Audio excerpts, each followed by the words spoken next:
Television in the 1980s was supposed to be safe. Families gathered around the screen expecting harmless entertainment. But every now and then, a broadcast slipped through that shattered those expectations.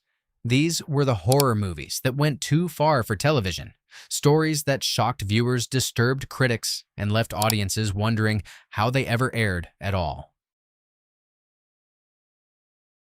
Long before cable television embraced darker storytelling, a strange creature feature slipped quietly onto American television screens and unsettled viewers in a way few TV movies had managed before. Snow Beast appeared on NBC as a winter-themed horror film set inside a peaceful ski resort in Colorado. At first, it felt like harmless weekend entertainment, a snowy mountain setting, cheerful tourists, families enjoying the slopes. Then, the killings began. A large, unseen creature stalks the mountains and picks off skiers one by one. What made the film disturbing was not the monster itself, but the way the attacks were presented. Victims vanish in blizzards. Blood stains the white snow. The camera lingers just long enough to make the violence feel uncomfortable for a television broadcast of the time. For viewers used to gentle made-for-TV thrillers, the brutality felt shocking. The story follows a former Olympic skier who returns to his hometown only to find the resort under siege by the mysterious beast. As panic spreads, the resort owners refuse to close the slopes because the winter festival must continue. That decision drives the tension of the film. People keep skiing while something deadly moves through the trees. For 1970s television, this level of suspense felt unusually intense. The creature remains mostly hidden, which makes the fear even stronger. Unlike most horror stories, this one did not rely on monsters, ghosts, or supernatural forces. Its terror came from reality. When The Burning Bed aired on NBC in 1984, millions of viewers expected a simple drama. What they saw instead was one of the most emotionally disturbing television films of the decade. Farrah Fawcett played Francine Hughes, a woman trapped in an abusive marriage. The story unfolds slowly through flashbacks, revealing years of violence, manipulation, and fear inside the household. Each scene becomes harder to watch. The tension builds quietly as the audience begins to understand the hopeless situation surrounding her life. What made the film feel so shocking was the raw honesty of its subject matter. Domestic violence had rarely been shown so directly on television. The scenes are uncomfortable not because of graphic imagery, but because the emotional suffering feels painfully real. Viewers were not watching a fictional monster. They were witnessing a nightmare many people recognized from real life. Eventually, the story reaches its tragic turning point. After enduring years of abuse, Francine sets fire to the bed while her husband sleeps. The act forces viewers to confront a complicated question. Is this revenge or desperation? By the late 1980s, television producers were beginning to test the limits of what network audiences could handle. One of the clearest examples arrived in 1988 with the NBC miniseries Something Is Out There. What began as a simple science fiction premise slowly transformed into something far darker. The story opens with a police detective investigating a string of brutal murders. Victims appear to have been torn apart by something unnatural. At the same time, a mysterious woman arrives in the city claiming to hunt a dangerous alien creature that escaped from another world. The combination of police drama and creature horror made the film feel unique for television. Instead of keeping violence off screen, the miniseries showed the aftermath of attacks with disturbing detail. Claw marks, destroyed rooms, bodies that clearly suffered terrible deaths. For many viewers, this level of horror felt closer to theatrical monster movies than a network broadcast. As the detective teams up with the alien hunter, the truth slowly emerges. The creature stalking the city is not just a monster. It is intelligent, cruel, and fascinated with human suffering. Each new discovery makes the situation more terrifying. What pushed the film beyond normal TV limits was its willingness to embrace real horror imagery. The creature design, the brutal killings, and the dark atmosphere felt unusually intense for a primetime audience.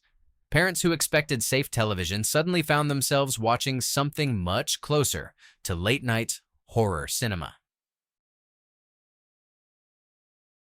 At first glance, Deadly Messages seemed like a simple thriller about a college student who receives mysterious phone calls.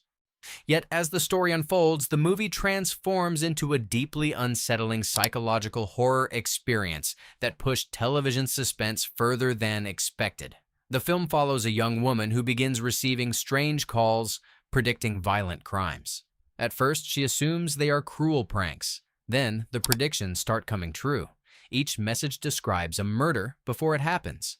The voice on the phone sounds calm, almost amused, as if the killer enjoys watching fear spread. What makes the movie disturbing is the growing sense that the protagonist might somehow be connected to the crimes. The calls feel personal.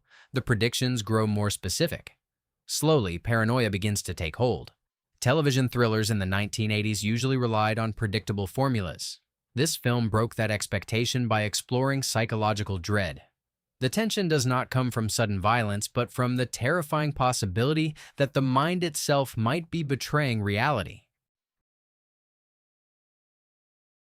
Every small town in America claims that Halloween night carries a little magic. In 1985, ABC turned that idea into something far more unsettling with a television movie that begins like a nostalgic celebration and slowly transforms into supernatural chaos. The midnight hour opens in a peaceful New England town preparing for Halloween. Teenagers joke about local legends while searching an old attic for costumes. Among the dusty relics, they discover a mysterious scroll that once belonged to a suspected witch executed centuries earlier. Curiosity wins over caution. The scroll is read aloud. At first, nothing seems to happen. The party continues. Music plays. Costumes fill the streets. Then the town graveyard begins to stir. The spell awakens the dead and unleashes a wave of supernatural creatures across the quiet community. Vampires walk the streets. Zombies wander through the town square. What began as a celebration slowly becomes a nightmare. The film blends humor and horror, but several scenes push far beyond what viewers expected from a television broadcast. Undead figures emerging from graves, a young woman transforming into a vampire during a school dance, entire neighborhoods suddenly realizing that monsters are real. Television horror usually avoided disturbing children on screen. In 1982, ABC ignored that rule with a supernatural story that turned a young girl into the center of a terrifying mystery. Don't Go to Sleep begins with a family attempting to rebuild their lives after a tragic accident. Their daughter died during a fall while playing outside. The surviving sister suddenly begins behaving strangely. She talks to someone invisible. She whispers to herself late at night. Soon, the parents realize something is very wrong. The girl insists that her dead sister is still with her. At first, they assume it is grief or imagination, but accidents start happening around the house. Objects move. Family members begin suffering strange injuries. The haunting truth slowly reveals itself. The ghost of the dead sister is manipulating the living child to carry out revenge against the family she blames for her death. What makes the story chilling is the way the innocent child becomes the instrument of something cruel and unseen. For a network television movie, the psychological tension felt unusually dark. Scenes show the girl calmly planning acts of violence under the influence of the ghost. Her quiet voice becomes more frightening than any screaming monster. Some horror stories rely on monsters that never existed. Others feel disturbing because they begin with a crime that could happen anywhere. Dark Night of the Scarecrow opened on CBS in 1981 and shocked audiences with a story that felt painfully real before it turned supernatural.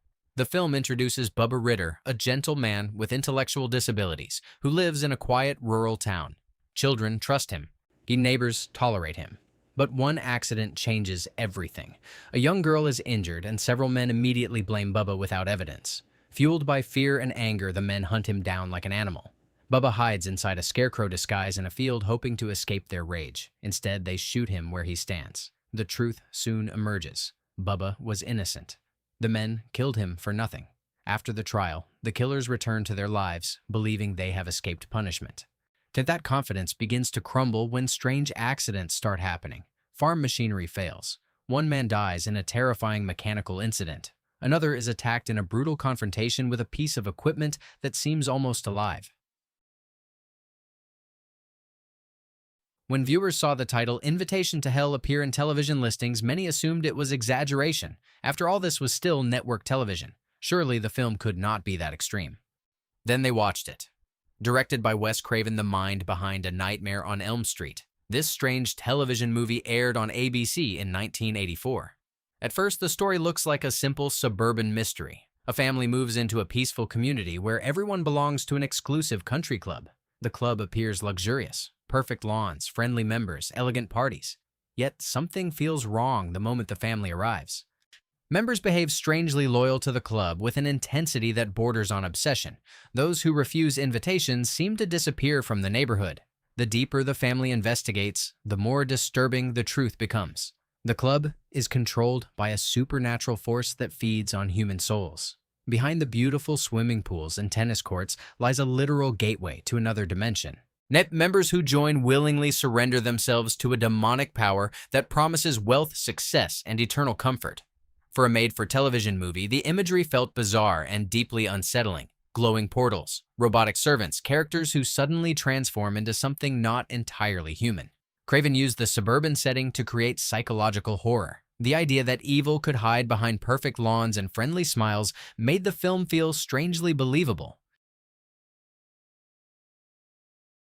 Long before supernatural revenge stories became popular in theaters, television experimented with the idea in a way that made many viewers deeply uncomfortable. The spell aired on NBC and quickly gained a reputation as one of the darkest supernatural dramas ever shown on network television. The story centers on Rita Matchett, a teenage girl who lives in constant humiliation. At school, she is bullied because of her weight and awkward personality. At home, her mother treats her with quiet disappointment while constantly praising Rita's beautiful sister. The emotional pressure builds slowly until a strange ability begins to reveal itself. Rita possesses telekinetic powers. Objects move when she is angry. Glass shatters when she feels humiliated. At first, she tries to hide these abilities. Then, the bullying grows worse. The story reaches its breaking point during the school prom. The moment is supposed to be a celebration, yet for Rita it becomes the ultimate humiliation. Cruel classmates push her past the limits of control. Her powers erupt in a violent wave of destruction that sends the entire event into chaos. For television audiences, the scene felt shockingly intense. Chairs fly through the air, lights explode, panic spreads across the dance floor. It was the kind of supernatural revenge sequence viewers expected from theatrical horror films, not network broadcasts. While technically produced earlier, Gargoyles became a staple of television horror throughout the 1980s thanks to constant reruns that introduced new audiences to its unsettling premise. Each broadcast brought the same reaction: surprise that such a dark creature feature had ever been shown on television. The story begins when an anthropologist travels to the American desert to investigate strange local legends. Residents whisper about mysterious creatures seen moving across rocky hills at night. Livestock disappears. Strange tracks appear in the sand. At first, the scientist believes the stories are simple folklore. Then, he encounters something impossible: a hidden colony of gargoyles living beneath the desert, waiting for the right moment to rise against humanity. The creatures are not mindless monsters. They are intelligent, ancient, and deeply resentful toward humans who drove them into hiding centuries earlier. Their leader speaks with calm authority, explaining that the time has come for gargoyles to reclaim the world. For a television audience, the creature design alone felt startling. The makeup effects were far more elaborate than typical TV productions. Winged monsters with glowing eyes moved through the darkness, hunting anyone who crossed their path. Swoop down from the sky. Victims dragged swoop down from the sky. Victims dragged into the night while others watch in helpless fear. The most dangerous horrors often begin with something harmless: a joke, a prank, a careless moment that seems insignificant at the time. In 1988, CBS aired a remake of I Saw What You Did that turned a simple teenage prank into a chilling thriller. Two young girls decide to spend the evening making prank phone calls. Their favorite line is simple and mischievous. They dial random numbers, then whisper the same words: "I saw what you did." Most people hang up confused. Some laugh. Others become annoyed. Then one call changes everything. The girls unknowingly reach a man who has just committed a brutal murder. When he hears the phrase, he believes someone actually witnessed the crime. Panic turns into obsession. He becomes determined to find the caller and silence them before the truth can spread. The tension of the film builds around a terrifying idea. A murderer who believes he is being watched will stop at nothing to protect his secret. As the girls realize what they have done, the situation spirals into fear and desperation. For television audiences, the suspense felt unusually intense. The killer's calm voice over the phone created a sense of dread that lingered long after each scene ended. Every ringing telephone became a warning that danger was approaching. Throughout the 1980s, late-night television viewers occasionally encountered a strange horror film that felt far darker than anything else on broadcast TV. That film was The Norless Tapes. The story follows David Norless, an investigative reporter known for exposing frauds and paranormal hoaxes. He prides himself on rational thinking and scientific explanation. Ghost stories and monsters mean nothing to him. Then, he receives a mysterious invitation from a wealthy man who claims he has proof that the supernatural exists. The investigation begins with simple questions, but quickly spirals into something far more disturbing. Our Norless discovers evidence of an occult ritual that brought a dead man back to life. The resurrected figure walks through the night like a silent predator, killing anyone who threatens to reveal the truth. What makes the film so unsettling is its documentary-style approach. Norless records his investigation on tape, which creates the feeling that viewers are watching real evidence rather than fiction. The tone feels serious, almost clinical, which makes the supernatural elements even more frightening. Scenes of the undead killer moving silently through dark forests left a powerful impression on audiences. The creature does not run or scream. It simply appears, and the next victim dies.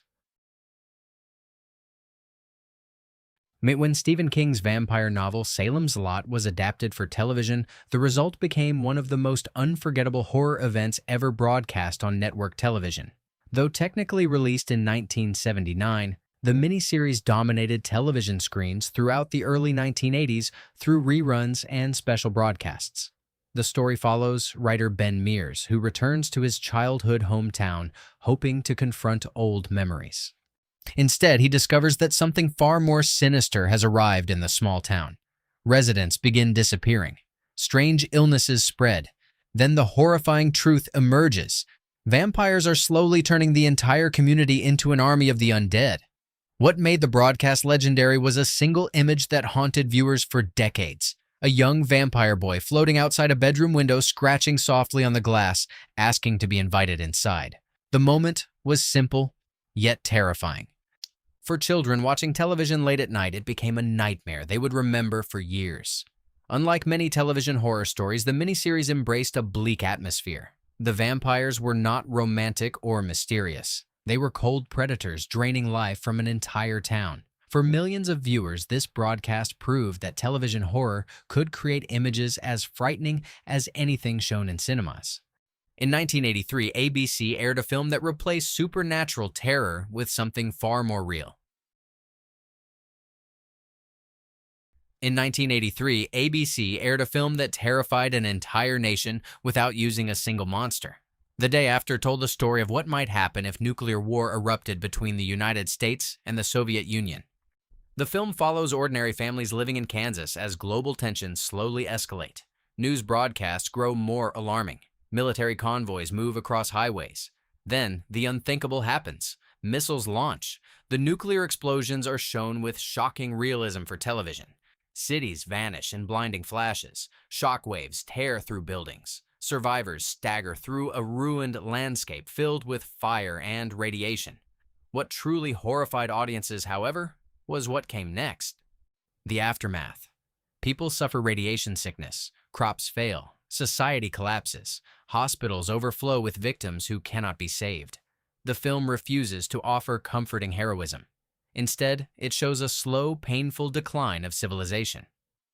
More than 100 million Americans watched the broadcast. Many reported feeling emotionally shaken for days afterward. Schools and churches organized discussions about the dangers of nuclear war.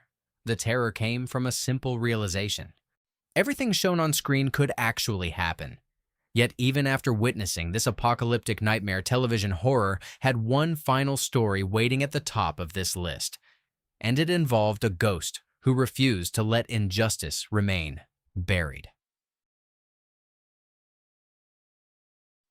Long before supernatural revenge stories dominated movie theaters, television quietly delivered one of the most disturbing campus horror stories ever broadcast. The initiation of Sarah first appeared on NBC, but its constant reruns through the early 1980s introduced an entire generation of viewers to a chilling idea. The film begins at a quiet college where two rival sororities represent opposite sides of campus life. One group is wealthy, confident, and socially powerful. The other is filled with outsiders who struggle to fit into the competitive world of college popularity.